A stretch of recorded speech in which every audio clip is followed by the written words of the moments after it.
এই ভিডিওটা কি আপনাদের কি মনে হলো? এটা কি ওই ইরান ইসরায়েলের যুদ্ধের ভিডিও? আপনাদের সেটা কি মনে হলো? দেখে মনে হলো একটা মিসাইল এসে মনে হলো পড়লো। মানে এটা কি ওই ইরান আর ইসরায়েলের যুদ্ধের ভিডিও? না, সেটা কিন্তু নয়। এটা হচ্ছে কলকাতা পাইকপাড়ার ভিডিও। কলকাতা পাইকপাড়া, ভাবুন, সেখানে এরকম আওয়াজ।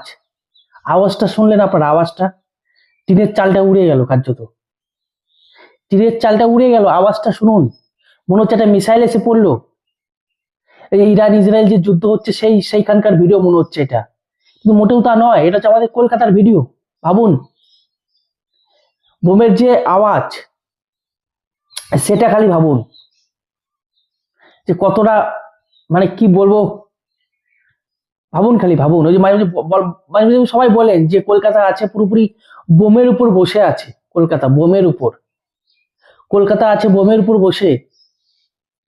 আর এই এই যে তার মানে কি বলবো, আপনারা দেখছেন মাননীয় মুখ্যমন্ত্রী ভাই বলেন না, নাড়ু নাড়ু, এই হচ্ছে নাড়ু, এইগুলো হচ্ছে নাড়ু। আওয়াজ শুনলেন?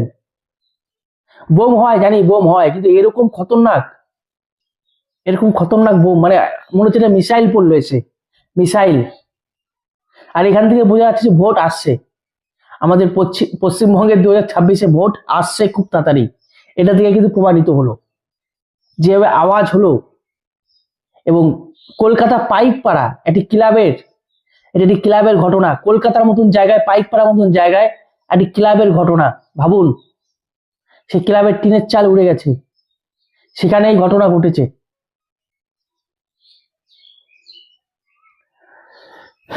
কিছু ভাবুন বন্ধুরা, ভাবুন, আপনারা ভাবুন।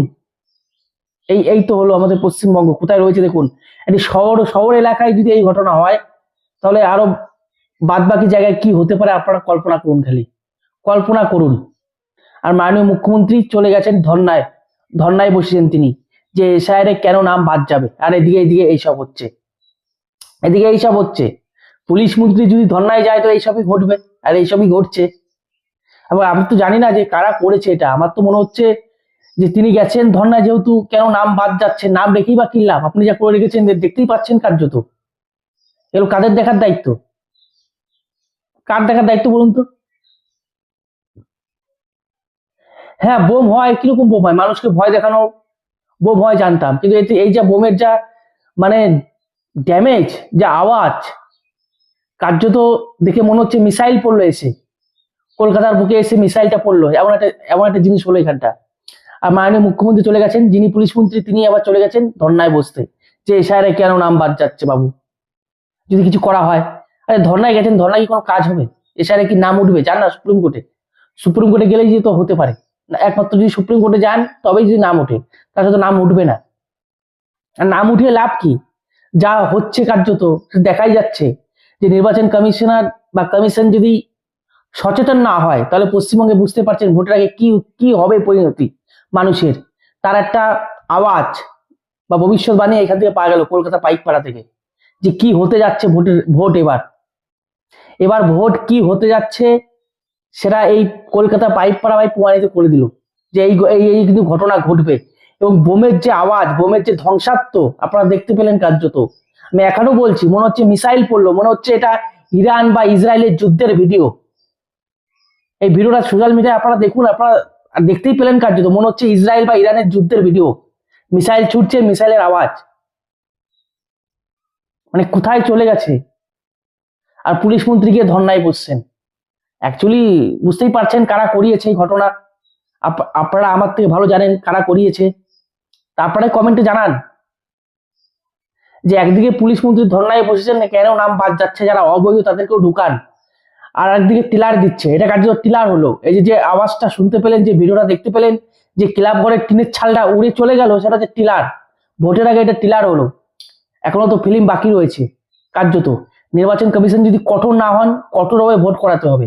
আমি তো বলছিলাম ভোট পিছিয়ে যাক, পিছিয়ে গেলে ভালো, পিছিয়ে গেলে ভালো, মানুষের কটা মানুষ জীবন বাঁচবে না। এই যে টিলার হলো কার্যত, ভোট যদি হয়, ভাবতে পারছেন তাহলে কি হবে পরিণতি মানুষের। একটা মানুষ কি ভোট দিতে যেতে পারবে কার্যত? ও ছাপ্পাই মেরে দেবে, সব ছাপ্পায়। আপনারা অবশ্যই কমেন্টে জানান যে কোন শহরে বসবাস করছি, কোন রাজ্যে বসবাস করছি। এমনিতেই বলা হয় কলকাতা হচ্ছে বোমের শহর, কলকাতা বোমের উপর বসে আছে। এখন সেটা সচক্ষে দেখতে পেলাম। এবং আরো তো জানা যাচ্ছে যে বোম স্কোয়াড গিয়ে আরো বোম নিষ্ক্রিয় করা হয়েছে, অনেক বোমকে নিষ্ক্রিয় করা হয়েছে এবং অনেক বোম, তাজা বোমকে ভাই বাইরে আনা হয়েছে।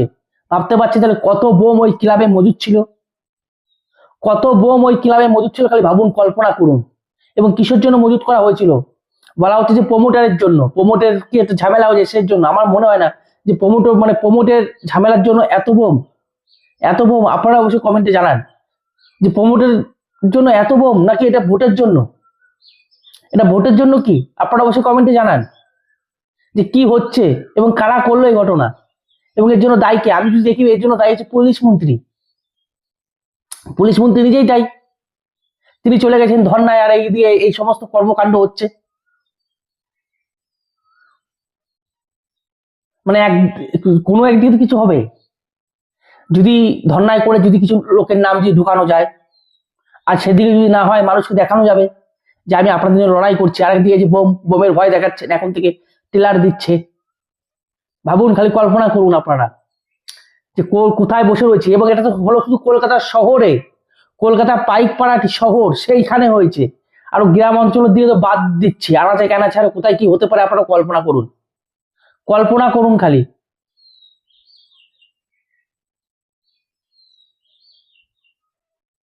আপনারা কল্পনা করুন এবং কমেন্টে জানান যে এই বোমের যে আওয়াজ মারাত্মক, এটা হচ্ছে মারাত্মক, মনে হচ্ছে মিসাইল পড়লো, এসে মিসাইল।